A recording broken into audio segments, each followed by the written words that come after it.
Olá, meu nome é Roberto Albertini e você está no Fragmentos Espíritas.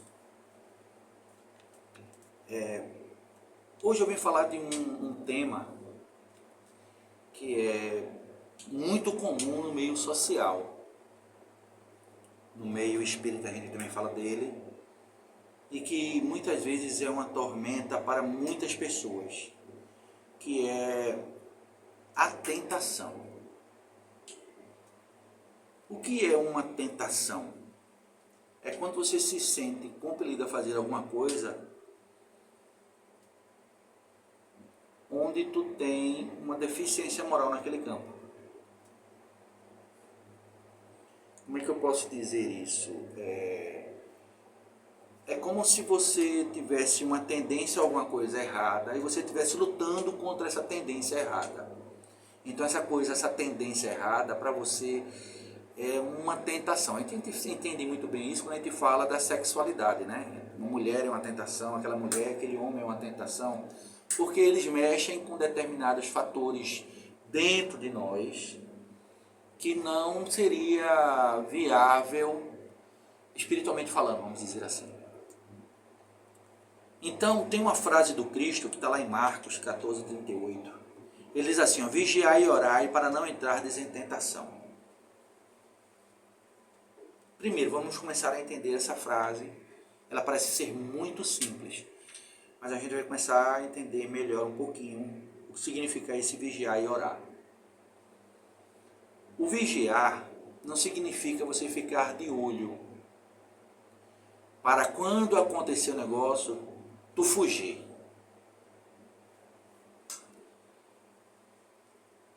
Vigiar não quer dizer apenas guardar, sabe? Você deixar sob vigilância.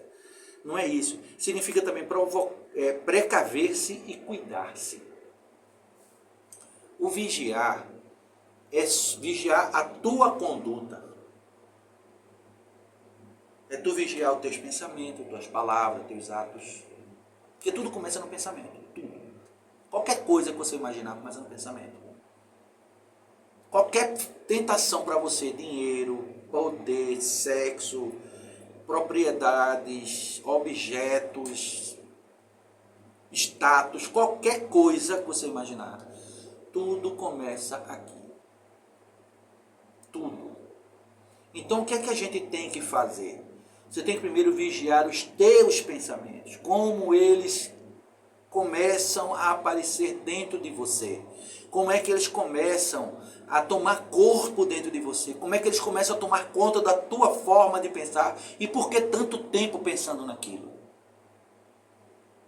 Entendeu? Eu tenho que começar a controlar o teu pensamento. Não, aquilo não me faz bem. Eu não vou alimentar. Tem uma frase muito comum, né? O amor é cego.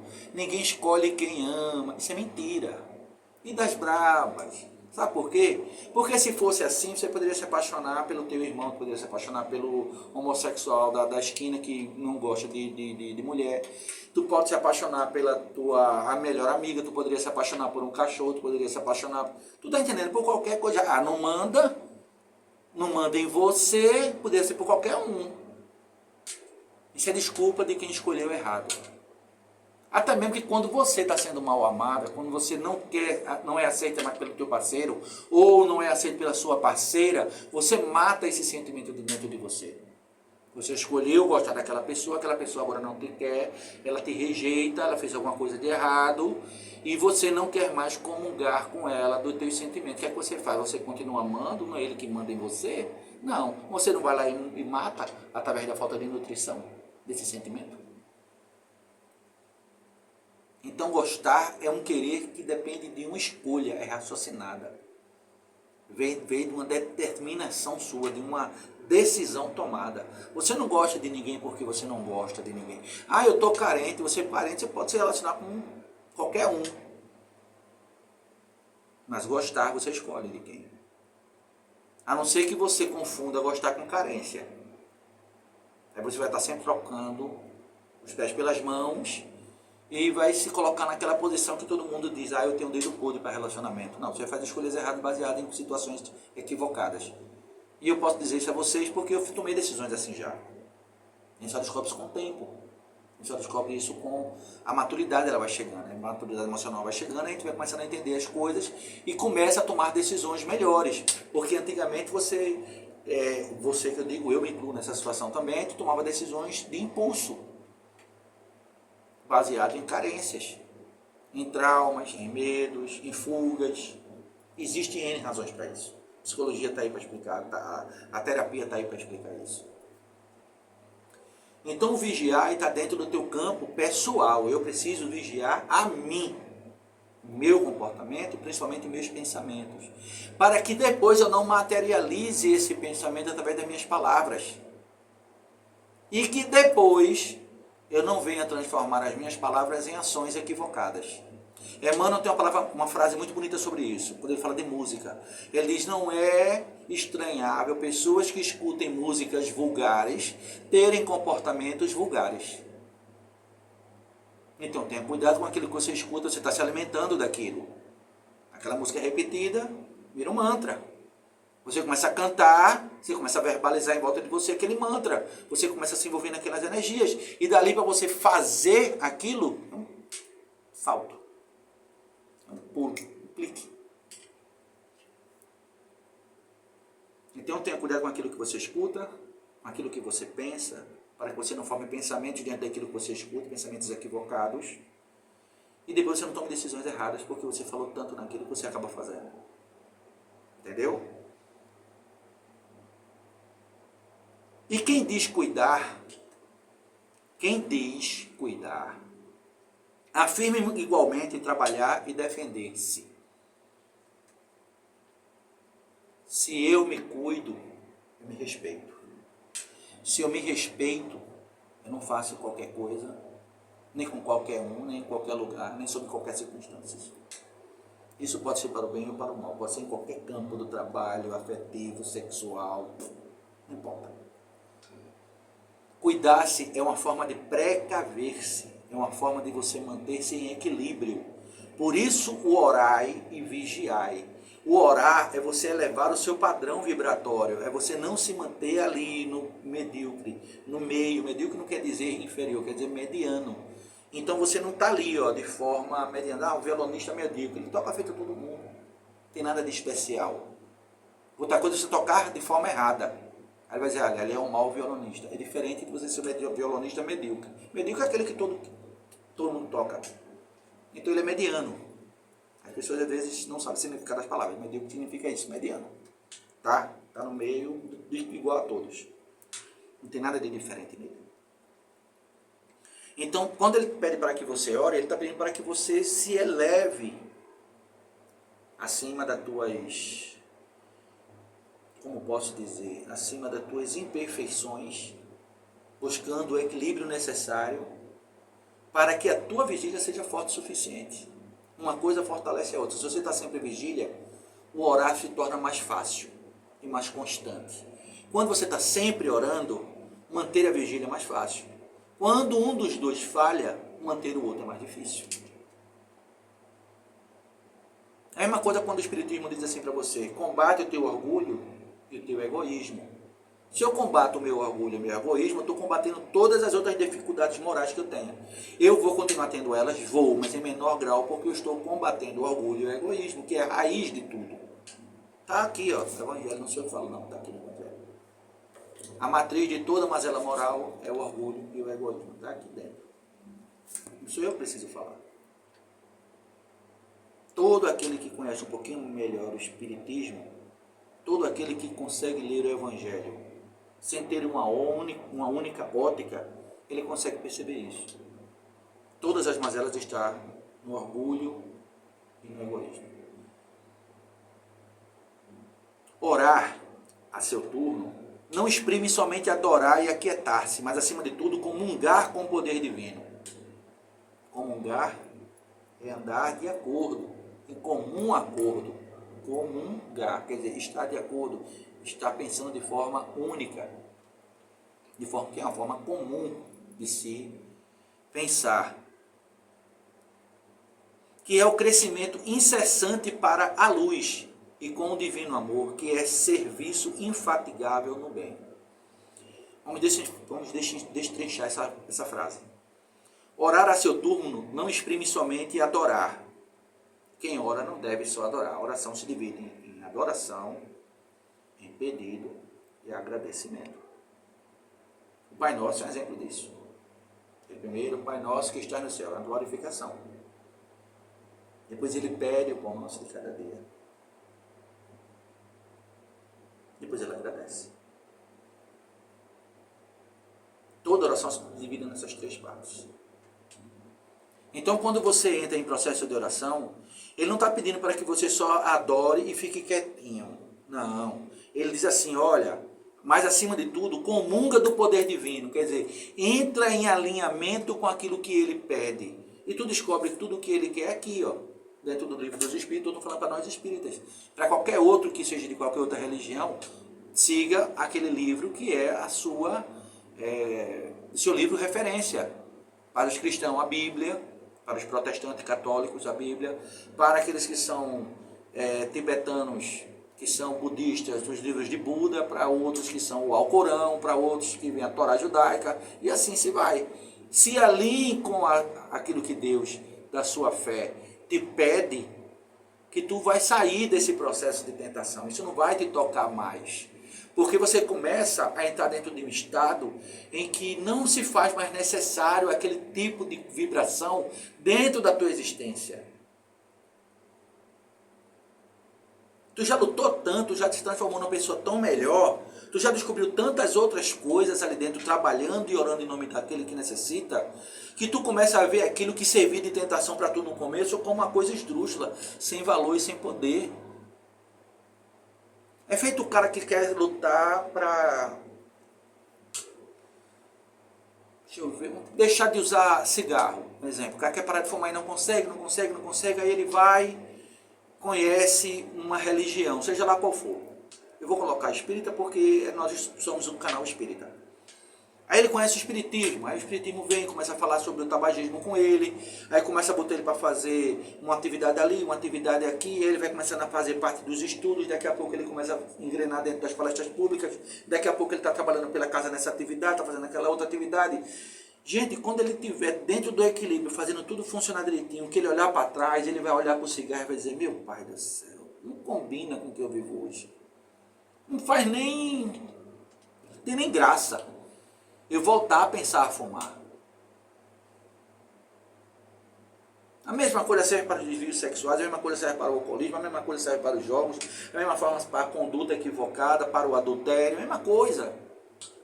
Quando tu se envolve com o bem, essas mazelas morais, elas perdem força dentro do indivíduo. Você não consegue, porque o texto aqui no Evitando Tentações, você vai entender que é trabalhando que tu se preserva. E o que é o trabalho? Segundo o Livro dos Espíritos, Kardec pergunta a espiritualidade, o que é trabalho? Ele diz, toda atividade útil é trabalho. Só que a gente subentende que trabalho é tudo aquilo que tem recompensa financeira. Ou então o trabalho é voluntário, eu estou trabalhando dentro da casa espírita. Não, trabalho é qualquer atividade útil. Tu está lavando casa, tu está varrendo a tua casa, está lavando teus pratos, está lavando roupa. Tudo é trabalho. Tu está escrevendo um texto, tu está preparando uma palestra, tu estás lendo um livro, assistindo um filme edificante. É trabalho. Isso afasta as tentações, tu está ocupando tua cabeça com outro mundo. Não tem espaço para aquilo estar pululando dentro de você. E você só permite que essas coisas pululem porque você ainda entra em sintonia com aquilo, porque tu não tem como melhorar o teu padrão vibratório. Você diz, ora e vigia o teu comportamento e os teus pensamentos. Quando tu começa a orar e ver os teus pensamentos e as tuas palavras, aí tu começa a mudar o teu padrão vibratório e aquilo começa a perder sentido. Mas, acima de tudo, comungar com o poder divino, que é crescimento incessante para a luz. Quem está em sintonia com a divindade sabe que está crescendo o tempo todo em direção à luz. Mesmo que dando passos muito nanoscópicos, mas está acontecendo. O que importa é que seja constante.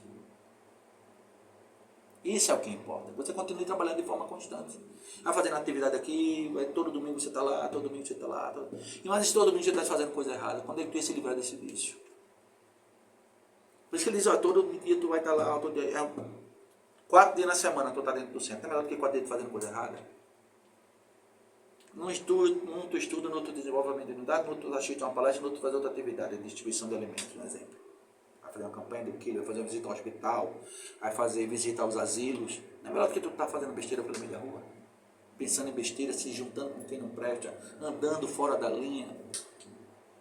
Por isso que ele pede para que tu comungue com tudo aquilo que vem da providência divina. Te une primeiro aquilo que ele quer.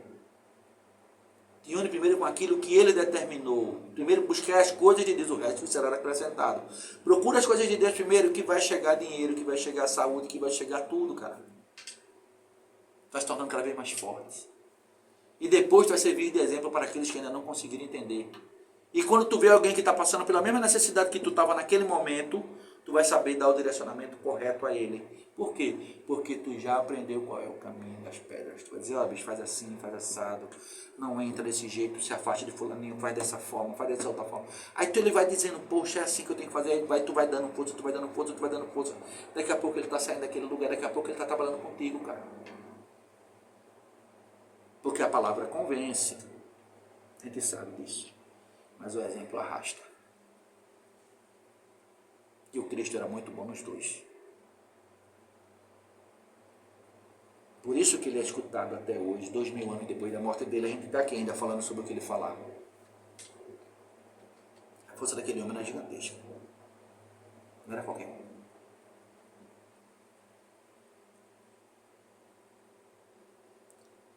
E com o divino amor, que é serviço infatigável no bem.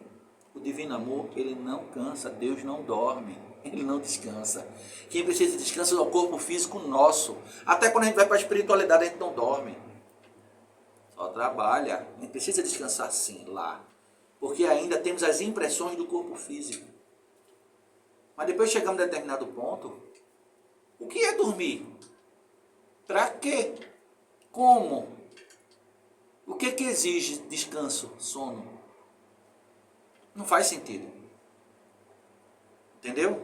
Porque está no plano espiritual lá em cima, já está vibrando de outra forma, já está tomando conta do universo, já está co-criando com Deus. Descanso não faz parte. Não precisa-se. Quem precisa é o plano físico, o grosseiro, a matéria.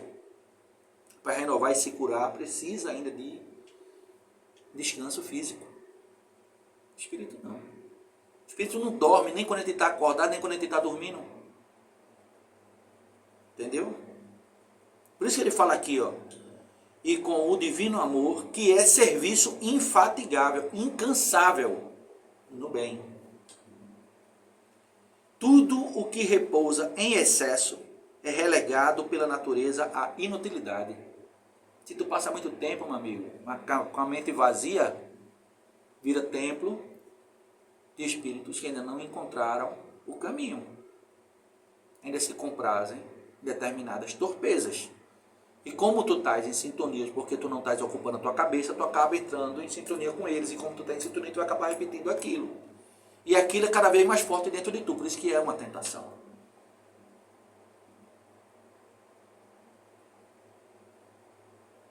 Como é que a gente faz para esquecer um grande amor que morreu, ou separou da gente, ou seja lá o que for? Trabalha, mano. Trabalha. Cartaz. Começa a trabalhar, você vai ocupando a cabeça com aquilo, aquele outro pensamento já vai perdendo, vai passando-se os dias e você vai perdendo, daqui a pouco você nem lembra que aquela pessoa existiu. Não é porque, não estou falando da pessoa que é viúvo, né, que perdeu um grande amor, não estou falando nesse campo, porque essa é uma ferida que nunca vai cicatrizar. Mas aquela pessoa que deixou a gente, com o tempo, perdeu o sentido, cara. Ela não tem mais influência emocional sobre você, porque foi-se o tempo. Muitas pessoas são craques em passar por esse processo. As outras pessoas fazendo, aquele cara é frio, ele se envolve, daqui a pouco ele está bem. Porque ele aprendeu como faz. Tudo aquilo que não é alimentado morre de inanição dentro da gente. Até o amor. No sentido mais profundo, vamos dizer que ele adormece. Acabar, não sei, talvez sim, talvez não. mas de forma geral ele adormece tão profundamente que ele não faz sentido mais nenhum para você. A pessoa que você namorou quando você tinha 13 anos, 14 anos, hoje tu está com 50, 60, qual é a apresentação daquele sentimento para tu? A não ser uma lembrança boa ou ruim. Mas amor, tu sente o quê? Nada. Morreu, não sei. Talvez se você reencontrar, surja de novo. Talvez se não, paciência. Tudo que repousa em excesso é relegado à natureza da inutilidade. Tu não pode ser inútil. Tu não pode se permitir ser inútil. Tu tem que manter tua mente ocupada, estudando e trabalhando. Orai e vigiai. Trabalho sobre a tua mentalidade, sobre o teu ser, cuidando dos teus pensamentos, das tuas palavras, para, orando, se elevar e se tornar útil. Tão bonitinha essa frase que ele diz aqui agora. O tesouro escondido transforma-se em cadeia de usura. A água estagnada cria larvas de insetos patogênicos. Perfeito.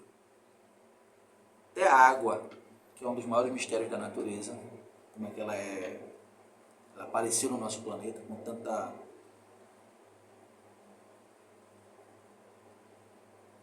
qualidade, né? A gente tem águas, essa composição da nossa água para os químicos do nosso planeta, ela é uma coisa que não tem explicação como ela foi formada, e principalmente nessa quantidade toda, né? De onde veio. Porque o mundo foi formado por gases que se solidificaram com poeiras cósmicas. Então, como é que surgiu água nesse meio? Um grande mistério. Mas, até essa água, ela pode se tornar doente através dos seus insetos patogênicos se ela se tornar parada. Até a água tem que ficar em movimento. Se a natureza está em movimento, quem somos nós para ficar inatos? Se Deus nunca parou um segundo, por que nós achamos que devemos parar? Ele precisa descansar o corpo, sim, desde que ele trabalhou o tempo todo, mas viver dentro de inanição, ocioso, preguiçoso. Não faça isso, cara. Você vai comprometer o seu futuro. Não faça isso não. Não perca tempo. Você poderia estar fazendo bem a tanta gente. Você poderia estar resgatando os seus débitos, você está acumulando dentro da ociosidade. E eu me incluo nisso. Não podemos fazer isso. Não temos tempo para fazer isso. Não te admitas na atitude da vigilância e oração, fugindo à luta que a terra te desafia. Tu tem coisas para fazer, vai fazer. Te torna útil. Não tem nada para fazer, procura. Não estou dizendo para você virar um paranoico, que você não pode ficar parado 5 minutos. Eu não estou dizendo isso. Mas se você ocupa o maior tempo do seu tempo em coisas úteis e necessárias a todos, fazendo bem àqueles que necessitam, se preparando, se vigiando, orando, que é para não vir nenhum tipo de tentação, porque todos nós temos tentações, em todos os campos.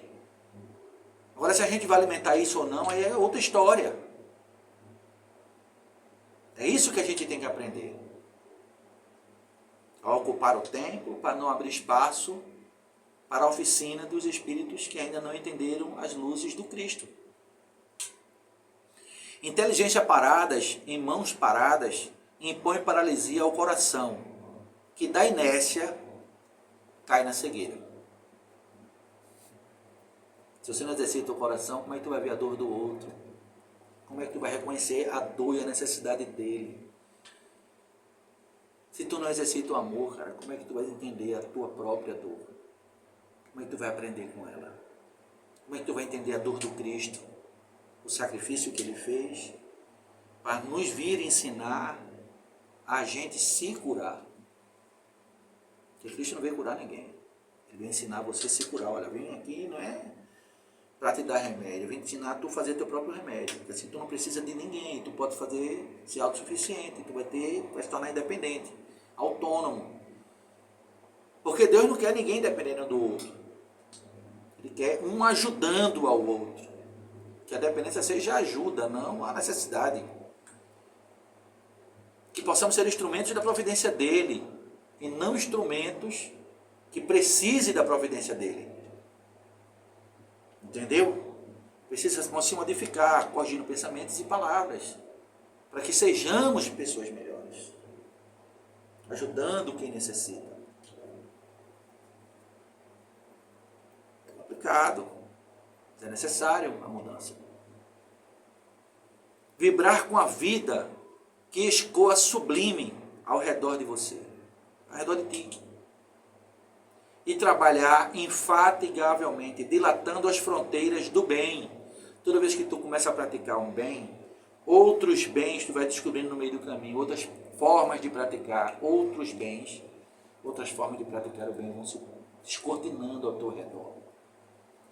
É incrível, né? Você começa a fazer uma campanha do quilo, você começa a perceber que as pessoas que lá dentro, que você bate na porta, muitas vezes estão precisando de oração. Você já abriu outra fronteira. Além de fazer a campanha do quilo ali, além de pedir, você também está orando por eles. Outras precisam dar mensagem para ler em outro momento, para fazer ajudar no evangelho deles. Aí tu está pegando o mantimento que vai ajudar outra família que está passando fome lá, que vai buscar o alimento dentro do centro, ou então a orfanato a quem você direciona a campanha do quilo, ou o asilo que também está precisando. Aí tu começa a perceber que os teus amigos de trabalho não estão fazendo da forma correta porque estão passando por problemas. Aí tu vai lá e socorre ele nos problemas dele também. É outra forma de você descortinar outra fronteira. Então, toda vez que você pratica o bem, que você está envolvido realmente na prática do bem, vai surgindo outras responsabilidades. E você vai dando braço, vai dando força, daqui a pouco você está ajudando o máximo que você pode. E você não sofre mais com a tentação, porque você não tem mais tempo para sentir ela. Porque você não tem mais tempo de sofrer, você não tem mais tempo de lamentar. Porque tua vida é uma graça, cara. Tua vida é feliz. Tu consegue ajudar o máximo de pessoas no meio do caminho. Deus é bom, cara, o tempo todo.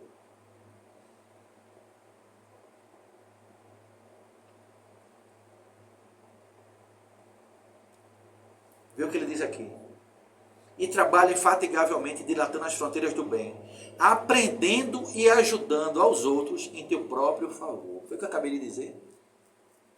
Que todo bem que é praticado, esse bem retorna para ti. Uma vez eu falei na palestra aqui, não sei qual foi, que as pessoas que trabalham no bem não adoecem. É muito difícil, tem uma recaída aqui, uma febrezinha ali, coisas bestas, mas adoecer mesmo, dificílimo para quem está trabalhando de mãos dadas. A gente vai entender isso numa frase que eu vou dizer no final.